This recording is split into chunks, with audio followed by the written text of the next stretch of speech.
നാലാമത്തെ ക്വസ്റ്റ്യൻ അല്ലേ, നാലാമത്തെ ക്വസ്റ്റ്യൻ ആണ് ഇനി അടുത്തത്. She dash aside her book and went to answer the phone. ഇതാണ് ചോദ്യം. ഇപ്പോൾ ഇവിടെ എന്താ ഉദ്ദേശിക്കുന്നത്? അവൾ അവളുടെ ബുക്ക് മാറ്റി വെച്ചു, അങ്ങോട്ട് മാറ്റി വെച്ചു, എന്നിട്ട് എന്ത് ചെയ്തു? ഫോൺ എടുക്കുവാൻ വേണ്ടി അല്ലേ പോയി. അവിടെ ഫോൺ റിങ് ചെയ്യുന്നുണ്ടായിരുന്നു, ആ ഫോൺ എടുക്കുവാൻ വേണ്ടി പോയി. അപ്പോൾ ഇവിടെ വെച്ചു എന്നൊരർത്ഥമാണ് വരേണ്ടത്.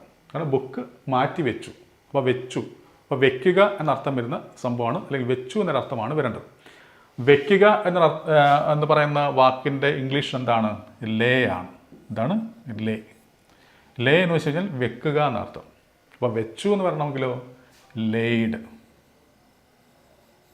ലെയ്ഡ്. അപ്പോൾ ഇത് V1, ഇത് V2, ഇനി V3. ഇതിൻ്റെ V3 എന്ത് തന്നെ ആയിരിക്കും? ലെയ്ഡാണ്. നമുക്കിവിടെ V2 മതി. കാരണം എന്താ? Simple past. വെൻ്റ് എന്ന് പറയുമ്പോൾ സിമ്പിൾ പാസ്റ്റ് ആണല്ലോ. സോ സിമ്പിൾ പാസ്റ്റിൽ നടക്കുന്ന കാര്യമാണ്. അപ്പോൾ V2 ഫോമാണ് വരേണ്ടത്. അപ്പോൾ ഇവിടെ ലെയ്ഡാണ് വരേണ്ടത്. LAID. ലെയ്ഡാണ് കറക്റ്റ് ആൻസർ അല്ലേ? കറക്റ്റ് ആൻസർ ലെയ്ഡാണ്. അപ്പോൾ ഇവിടെ C ആണ് ശരിയായിട്ടുള്ള ആൻസർ. ഇനി നമ്മൾ മനസ്സിലാക്കേണ്ട കാര്യം, ഈ ലേ എന്ന് പറയുന്നത് V2 ആയിട്ട് നമുക്ക് ഉപയോഗിക്കാം. ഇവിടെ V1 ആയിട്ട് ഉപയോഗിച്ചിരിക്കുന്നില്ലേ? V1 ആയിട്ട് ഉപയോഗിച്ചപ്പോൾ വെക്കുക എന്ന അർത്ഥം. എന്നാൽ ഈ ലേ തന്നെ നമുക്ക് V2 ആയിട്ട് ഉപയോഗിക്കാം. എന്തിൻ്റെ V2 നോക്കുക?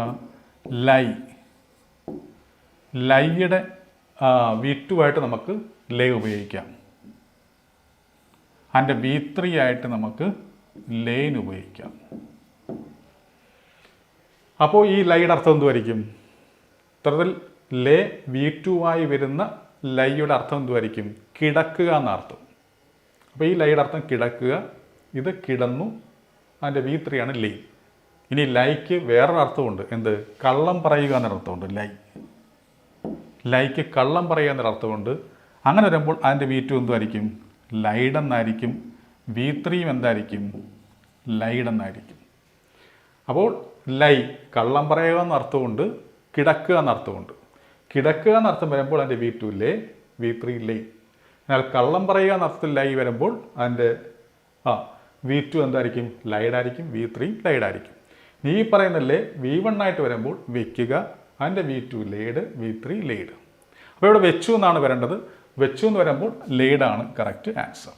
മത്സര പരീക്ഷകളിൽ ഇംഗ്ലീഷ് ആണോ നിങ്ങളെ കുഴപ്പിക്കുന്നത്? എന്നാൽ ഇനി ആ ടെൻഷൻ വേണ്ട. ഇപ്പോൾ തന്നെ രഞ്ജിത്ത് ഇംഗ്ലീഷ് എന്ന ലേണിംഗ് ആപ്പ് ഡൗൺലോഡ് ചെയ്യൂ. Kerala PSC, SSC, UPSC, bank തുടങ്ങിയ എല്ലാ പരീക്ഷകൾക്കുമായിട്ടുള്ള ലൈവ് ആൻഡ് റെക്കോർഡഡ് ക്ലാസുകൾ ലഭ്യമാണ്. Ranjith English makes you smart in English.